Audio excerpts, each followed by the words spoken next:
Jean-Jacques est en direct avec nous et c'est très intéressant parce que Jean-Jacques, il a vu le film. Bonjour Jean-Jacques. Bonjour. Je suis vraiment très heureux d'être reçu par vous. J'aime ce que vous faites. Merci Jean-Jacques, C'est vous beau, êtes le c'est bienvenu. objectif. Mais merci, je vous appelle de Saint-Étienne. Ah, un Stéphanois. Voilà, un Stéphanois, ouais. Un Stéphanois on a qui fêté- reste meurtri par cette finale perdue ou ça va, non, c'est par passé. le résultat des élections municipales. Ah oui, bon, bah, alors là c'est un autre projet. Ah oui, c'est un autre sujet. J'étais moi-même Ce candidat. résultat est plus récent, vous avez raison. Et plus récent, bien sûr. Donc j'ai vu le film hier. C'est dommage que ces jeunes ne m'aient pas interviewé à la sortie du film. Je suis ressorti bouleversé de ce film.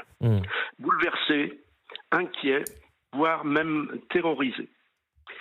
J'ai quand même noté dans la bande, le générique, j'ai vu le logo de France Inter. J'ai fouillé un peu, j'ai vu que France 3 avait coproduit.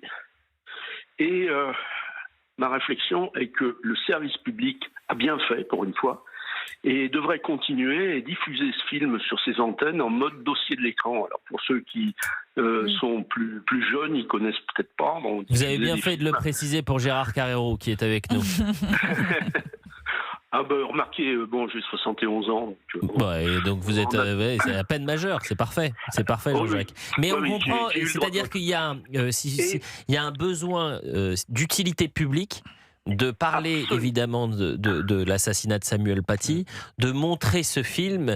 Et d'ailleurs, je trouve que le fait qu'il soit présenté au Festival de Cannes, là aussi, ça a un enjeu important. Je précise, puisqu'on attaque régulièrement, non pas puisqu'on ne peut pas s'attaquer au message, mais au messager.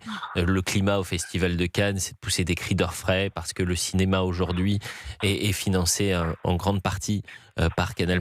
Heureusement que Canal+ est là pour financer le cinéma français.